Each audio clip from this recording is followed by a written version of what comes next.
And welcome to SA Sports Show. I'm Greg Anderson and my co-host Barry Curtin. Round two, mate, round two. Round and two. I've got the seat, you beauty. Yeah. Philly Smythe, he's not available, so they've given me a call and said, any chance, big fella? I said, no worries. Couldn't wait, especially alongside of you. Great, mate. Great. Yeah, Good to see you, mate. You've been Great running. sport. You've been doing a bit of running, haven't you? A bit of running, a bit of CrossFit and all that sort of stuff, the stuff I love. But I know you have. It was a big... Me too. Yeah, I know, you look fantastic. Well, I've been walking. I've been doing a bit of walking. And that's all you need to do. That's all I need to do. Yeah, and it was great to also hear your doctor encouraging you to play some, play some golf and get your 18 holes in, which is great for your health. He was very funny. But he forgot to actually mention that, Barry, you were supposed to walk, not get in the car. Yeah.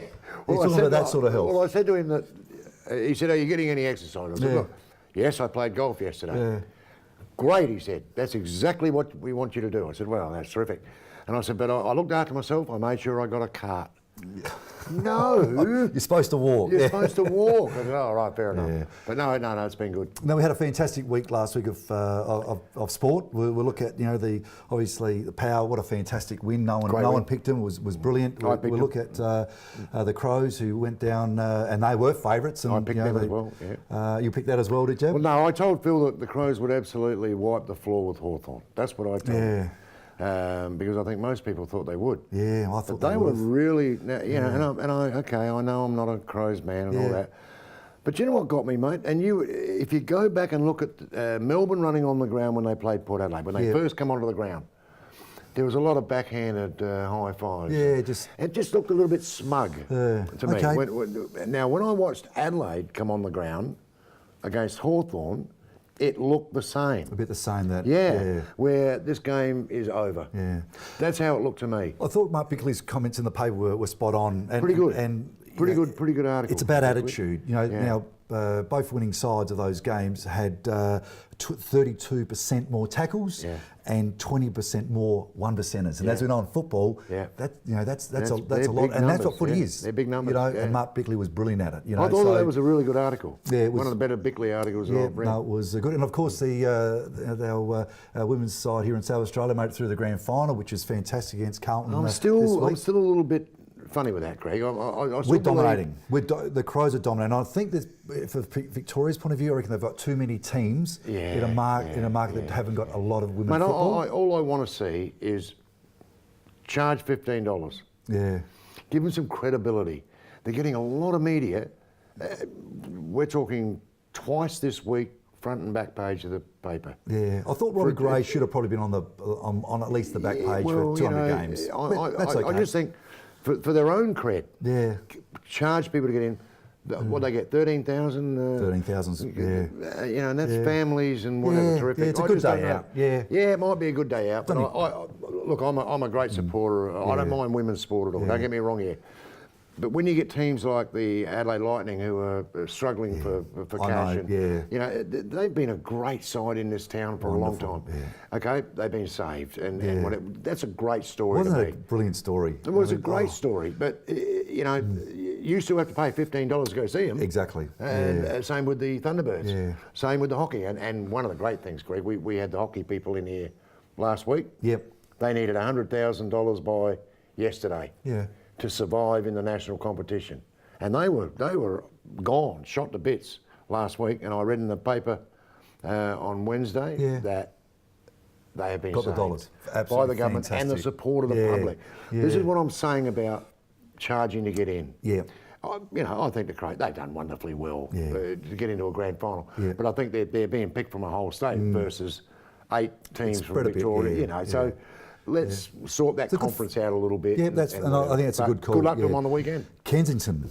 Brilliant. What a great club. Well, a terrific club. How does Doyle, Ross not get into our state side that has barely won a game? Don't get me started These on young that. kids are just Dalton and these sort of players are just hitting big scores and they're dominating. Man, I'm amazed that we haven't won a Shield game in 2 years. Opie in the grand finals taken 6-4. Exactly, because he can play. Yeah. And deserved a spot. Yeah.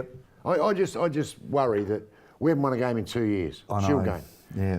Yet nothing's been said about the coach or the high performance team. I know. We're going to talk about this. I want to talk about this. We've got to go to the news shortly. Okay. I do want to say I went and watched the grand final at the Bay Oval last weekend. Okay, yeah. I actually sat on the boundary line. Yeah. They bowl very, very quick. Yeah, yeah, they do. I have to take my hat off. I never knew at that A grade level how quick those bowlers bowl. Wow, fantastic. I want to talk to more about it during the show for sure. So I've got to go to Bridget now for the latest news.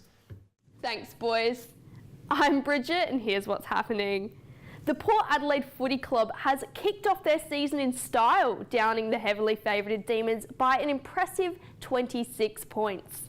Port's 6 debutants were influential in the victory, while Jack Watts showed his old team what they're missing out on. The Power will be confident heading into their clash with an improved Carlton outfit tomorrow afternoon.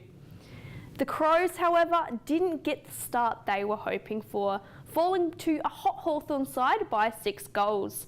The bad news didn't stop there, with scans confirming star defender Tom Doedee has ruptured his left ACL and won't partake any further this season. The Crows will be looking to bounce back from a tough week with a win over the Swannies tonight at the SCG. It wasn't all bad news coming out of the Adelaide camp though, with their AFLW side putting on a clinic in a crucial prelim victory against the Cats. Usual suspect Erin Phillips broke her tag early to finish with a handy 22 disposals. Adelaide held Geelong scoreless until the last term, finishing the game dominant 66-point winners. The Crows will be favourites heading into this weekend's grand final, hosting Carlton at Adelaide Oval this Sunday.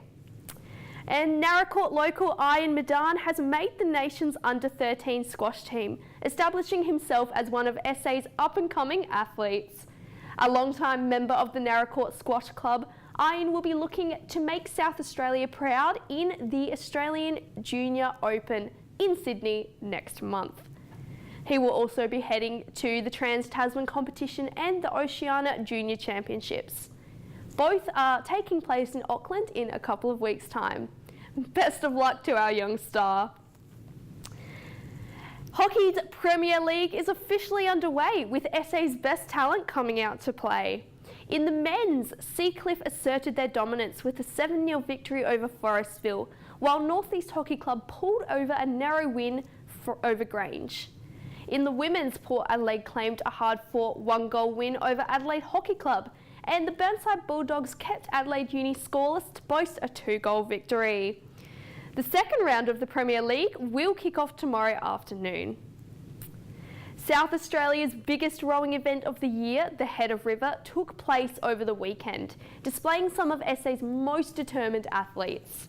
For the boys, St Peter's College claimed their 4th consecutive win, once again showing their class to claim the Gossie Shield. Scotch girls dug deep to claim the Florence Eaton Cup, edging out rivals Wolford and Loretto. Congratulations to all our schools for their participation on the day, which is one of the finest events in South Australian sport. Adelaide Lightning are gearing up for this year's campaign, with plenty of good news coming out of the club over the week. Versatile guard Lauren Nicholson has committed to the Lightning for another year, after being instrumental in Adelaide's agonising grand final loss to Canberra last season. After 12 months of Lightning, legend and Olympian Laura Hodges is planning a return to the court after the birth of her daughter. Good things are brewing at the Lightning.